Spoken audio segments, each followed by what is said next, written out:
Wisst ihr, ich wollte dieses Video gar nicht machen. Mit der Entlassungswelle und dem drohenden Aus ist Ubisoft ohnehin schon hart genug getroffen.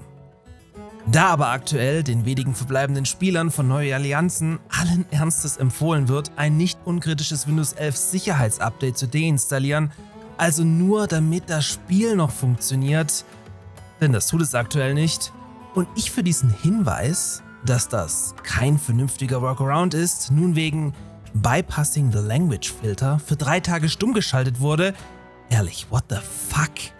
Arbeiten wir dieses Thema jetzt doch mal auf.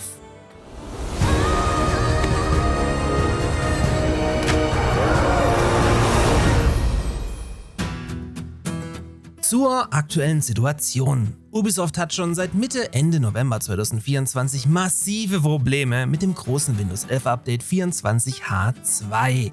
Das Ganze führte nach Problemen, die diverse Spiele, also nicht nur Ubisoft-Titel betraf, dazu, dass das Update von Microsoft komplett zurückgezogen wurde, falls ihr eines dieser betroffenen Spiele auf eurer Festplatte installiert hattet. Was eigentlich schon wild genug ist.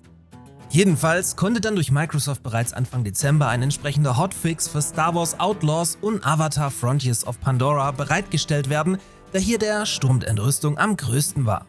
Mitte Januar konnte das Update dann auch mit den Assassin's Creed Spielen Valhalla, Origins und Odyssey installiert werden, woraufhin man die Update-Sperre kurze Zeit später ganz aufhob. Inwieweit bis hierhin Siedlerspiele betroffen waren, kann ich leider nicht beurteilen. Jedenfalls ist das Update mittlerweile Pflicht und kann auch nicht mehr nachträglich deinstalliert werden.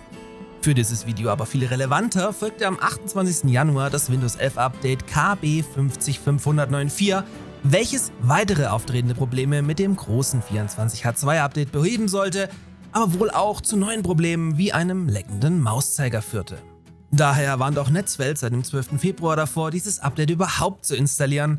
Aber ehrlich, wer bitte checkt vorher das Netz, ob er eines der ohnehin meist automatisch eingespielten unzähligen Windows-Updates installieren darf? Das neuerliche Update führt aber eben auch dazu, dass die Siedler Neue Allianzen unter Windows 11 gar nicht mehr startet, egal was ihr tut. Die Software ist komplett tot. Jetzt stellen wir uns mal vor, was los wäre, wenn das mit dem demnächst startenden Assassin's Creed Shadows passieren würde. Ja, komm, egal.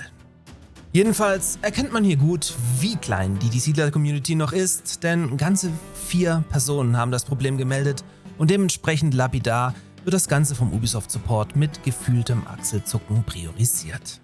Was mich aber so fassungslos gemacht hat, ist nicht der Umstand, dass es den Spielern wie auch Ubisoft offensichtlich relativ egal ist, dass das Game gar nicht mehr funktioniert, oder die spielen halt alle mit Windows 10 möglich. Es ist vielmehr der mehrmals offiziell empfohlene Weg, im Zweifel einfach dein Windows auf eine ältere Version ohne Sicherheitsupdates zurückzusetzen, weil was kann schon passieren und so. Und genau das habe ich dann auch in den Ubisoft-Discord geschrieben, dass ich eben die gesamte Situation wie auch diesen Workaround als irritierend empfinde und wurde dafür kommentarlos für 3 Tage gebannt. Gut, vielleicht deshalb nur 4 Meldungen, da eventuell auch alle anderen direkt weggebannt wurden. Die Spielerschaft hat sich laut SteamDB jedenfalls von ohnehin überschaubaren 410 Spielern innerhalb einer Woche halbiert. Falls ich es richtig interpretiere, arbeitet man auch gar nicht an einem Hotfix, sondern setzt die Sache lieber erstmal aus, in der Hoffnung, dass es Microsoft selbst wieder gerade biegt.